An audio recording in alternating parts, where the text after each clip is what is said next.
News 24-hour forecast.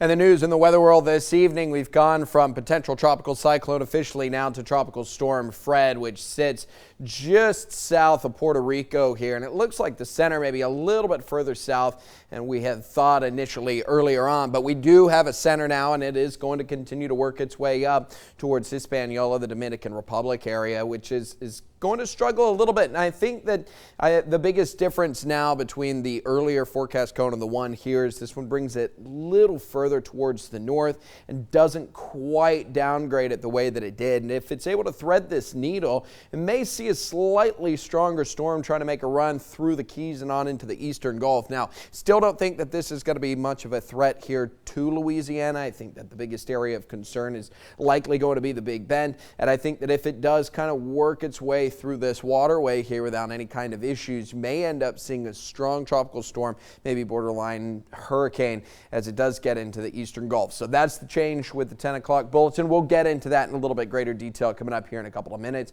78 Lafayette right now, Opelousas as well. You've got Abbeville coming in right around 79. Heat index value still sitting in the 80s, 90s even out over towards Jennings. Real warm, real muggy. The showers that we had earlier, those have kind of come to an end for the rest of the evening, likely going to stay quiet all the way through until tomorrow. Maybe an isolated shower or two down along the immediate coastline. As we do get on into the late afternoon of the evening, we're talking maybe about a 20% chance for a little bit of rain. Highs get up to 93 degrees tomorrow. Lows tonight down to around 77. We'll talk more about the tropics. We'll kind of run through that forecast in a little bit greater detail coming up here in just